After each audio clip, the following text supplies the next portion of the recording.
आइन से बाला रूल्स बनाते हैं तो कोई याद दिलाएगा कि आइन के दायरे में रहें। Supreme court practice and procedure case की समाअत में चीफ जस्टिस के अहम रिमार्क्स। वकील आबिद जुबैरी के न्यू जर्सी की अदालत का हवाला देने पर चीफ जस्टिस काजी फाज ईसा बरहम बोले, हमारा लेवल इतना ना गिराएं, आप मगरिब का हवाला देते हैं, क्या मगरिब में ऐसा होता है? आप जैसे सीनियर वकील से ऐसी तवक्को नहीं। सुप्रीम कोर्ट खुद मुकदमात में आर्टिकल 184(3) का दायरा बढ़ाए तो ठीक, पार्लियामेंट बढ़ाए तो गलत। आज इस केस का आखिरी दिन है। जस्टिस एजाजुल हसन ने कहा, पार्लियामेंट रूल्स नहीं बना सकती, ना ही रूल्स बनाने के लिए कानून साजी कर सकती है, ये इख्तियार सिर्फ सुप्रीम कोर्ट का है।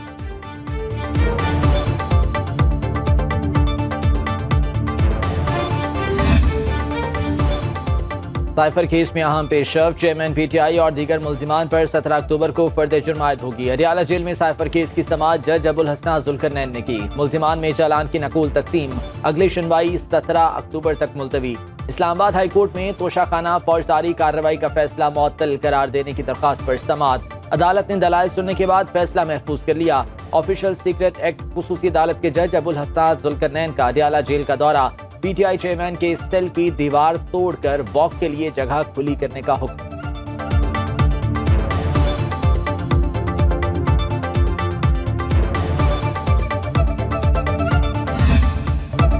इसराइल फलस्तीन जंग की आग में तीसरे रोज मजीद शिद्दत। इसराइली इलाकों में 8 मकामात पर लड़ाई जारी। गजा पर सेहूनियों की अंधाधुंध बमबारी। रात से अब तक 1000 मिसाइल फायर, 400 फलस्तीनी शहीद, 2300 से जायद जख्मी हो गए। 150 से जायद मकामात पर शेलिंग की गई। बर्बरियत के मारे इसराइली फौजियों ने आम शहरियों और हमास के ठिकानों में कोई फर्क रवा न रखा। 12 घंटे की मुसलसल बमबारी में बच्चों और खवातीन समेत 24 अफराद शहीद। नमाज जनाजा की इजाजत भी न दी। इसराइल ने हर किस्म के इज्तिमा की सूरत में फिजाई कार्रवाई का ऐलान कर दिया। नेतन्याहू ने शहरियों को गजा खाली करने के लिए दी गई डेडलाइन खुद तोड़ दी। बाहर निकलने वाले सिविलियंस को भी न बख्शा। इसराइली फौज को शिकस्त पर शिकस्त। तीसरे दिन भी गैर कानूनी बस्ती सैदरूत क्लियर कराने में नाकाम। सड़कों पर घुमसान की लड़ाई जारी। अश्कलोन शहर पर जंगजुओं का कब्जा बरकरार। सेहूनी फौज शहर के गिर्द जमा होना शुरू हो गई। हमले और क्लियरेंस ऑपरेशन के लिए मजीद नफरी मांग ली। अफाकीम में इसराइली सिक्योरिटी फोर्सेस को गजा से चलने वाले मिसाइलों से निशाना बनाया गया। गैर कानूनी बस्ती को मिसाइल हमलों से शदीद नुकसान पहुंचा। अब तक की लड़ाई में 700 से जायद इसराइली मारे जा चुके।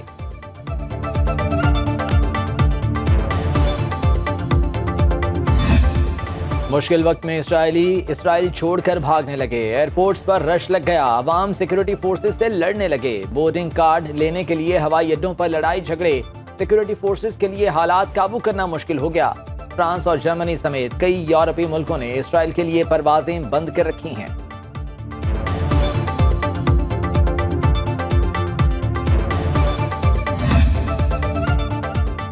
मशरिक़े वुस्ता की सूरत हाल पर आलमी बरादरी तकसीम। सलामती काउंसिल किसी नतीजे पर न पहुंच सकी। इजलास में इत्तेफाक़ राय न हो सका। रूस का फौरी जंगबंदी और बामायनी मुज़ाकरात पर जोर। रूसी सिफारतकार ने कहा कि सलामती काउंसिल फलस्तीन से मुतालिक पहले से तय मुआहदे पर अमल करे। चीन का मुत्तफिका करारदाद की हिमायत का ऐलान। अक़वाम मुत्तहिदा में फलस्तीनी मंदूब की अरब लीग वज़राए खारिजा का इजलास बुलाने की अपील। सदर तुर्की तैयब एर्दोगान कहते हैं, गैर जानिबदार रहने की कोई मंतक नहीं, तनाव खत्म करने के लिए कुछ भी करने को तैयार हैं। अमीर कतर शेख तमीम बिन हमद अल सानी का कहना है कि फलस्तीन के मामले पर हमारी पोजीशन वाज़ेह है। फलस्तीनी भाइयों को उनका जायज हक मिलना चाहिए। हम पर हमला हुआ तो मिसाइलों की बारिश कर देंगे। ईरान ने इसराइल और अमेरिका दोनों को खबरदार कर दिया। अल जजीरा से गुफ्तगू में ईरानी हुक्काम का कहना था कि तेहरान के खिलाफ कार्रवाई सेहूनियों को बहुत महंगी पड़ेगी। हमला हुआ तो इसराइल के साथ साथ यमन और लेबनान में अमरीकी ठिकानों को भी निशाना बनाया जाएगा। जंगजू भी इसराइल भेजे जाएंगे।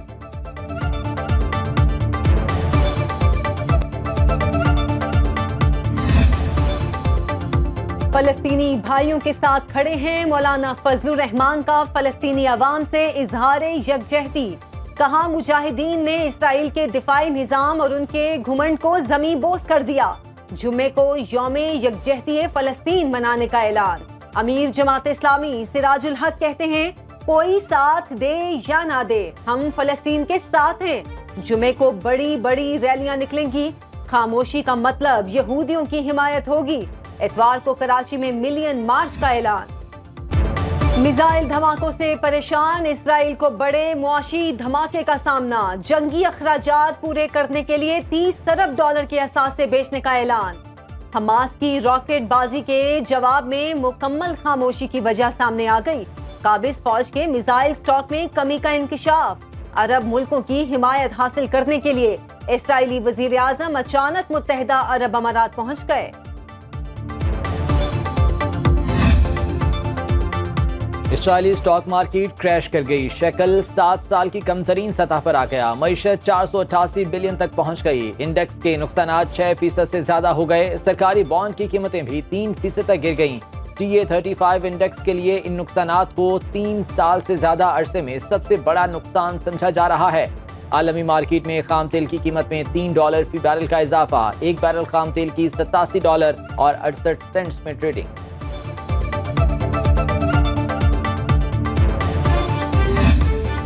इंटरबैंक में रुपया तगड़ा, डॉलर हल्कान। कारोबार के आगाज पर डॉलर ₹1 सस्ता। अमरीकी डॉलर 281 रुपए 70 पैसे का हो गया। ओपन मार्केट में डॉलर 50 पैसे महंगा, 281 रुपए 50 पैसे में ट्रेडिंग।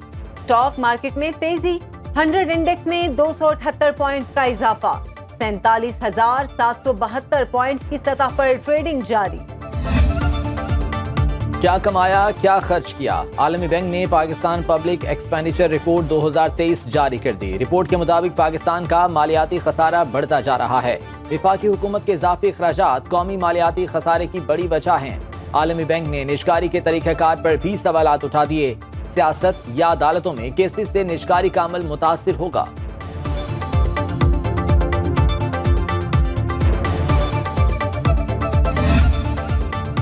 रबी सीजन के लिए 2 लाख टन यूरिया दरामद करने पर गौर।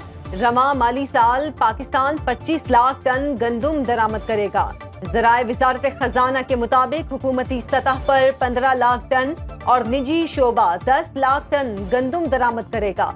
गंदुम दरामद से $50 करोड़ अखराजात का अंदाजा लगाया गया। इस साल गंदुम खरीदारी का सरकारी हदफ हासिल न हो सका। आम इंतखाबात का मामला। इलेक्शन कमीशन का सियासी जमातों से हतमी मुशावरत का फैसला। सियासी जमातों के नुमाइंदे मुजव्वज़ा ज़ाब्ता अखलाक पर तजावीज़ देंगे। सियासी जमातों से मुशावरत के बाद हतमी ज़ाब्ता अखलाक जारी किया जाएगा।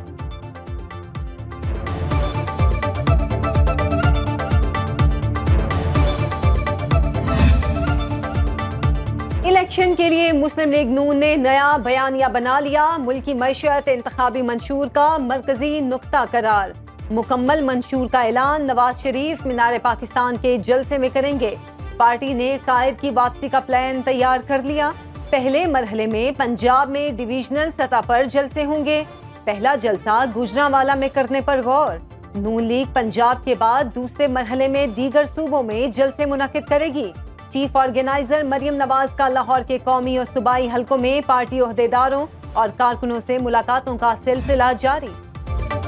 पंजाब मैस ट्रांजिट अथॉरिटी को लाहौर, रावलपिंडी और मुल्तान में खसारा। सब्सिडी की रकम 1 अरब 16 करोड़ रुपए बढ़ाने की सिफारिश। पेट्रोलियम मसनूआत की कीमतों में होशरुबा इजाफे से सब्सिडाइज्ड मेट्रो बस चलाना मुश्किल हो गया। डीजल के निर्ख बढ़ने की वजह से मेट्रो बस को चलाने के लिए मजीद सब्सिडी देना पड़ेगी। GM मैस ट्रांजिट अथॉरिटी के मुताबिक टिकटों की मद में आमदन कम होने से 1 साल के दौरान 4 अरब 86 करोड़ हुकूमती खजाने से अदा किए गए। पंजाब में डेंगू पर फैलाने लगा। 24 घंटे के दौरान 111 नए मरीजों में वायरस की तस्दीक। सेक्रेटरी हेल्थ के मुताबिक लाहौर में गुज़श्ता रोज 38 नए मरीज सामने आए। 36 अजला में डेंगू के 5,580 कंफर्म मरीज रिपोर्ट हुए। रवां साल लाहौर में डेंगू के 2,168 कंफर्म मरीज सामने आए।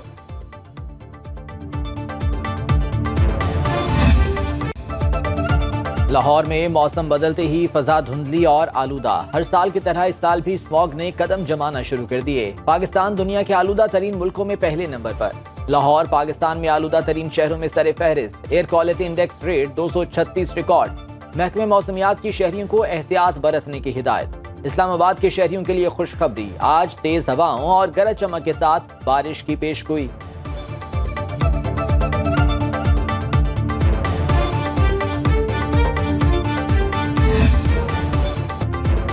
भारत मेहमान नवाज मुल्क साबित ना हुआ। पाकिस्तानी प्रेजेंटर ज़ैनब अब्बास ने हिफाजती इकदाम की बिना पर भारत छोड़ दिया। जराये के मुताबिक ज़ैनब अब्बास भारत से दुबई पहुंच गई हैं। भारतीय वकील ने दावा किया था कि ज़ैनब अब्बास ने 7-8 साल कबल भारत के खिलाफ सोशल मीडिया पर पैगामात लिखे, उनको सिक्योरिटी थ्रेट थे।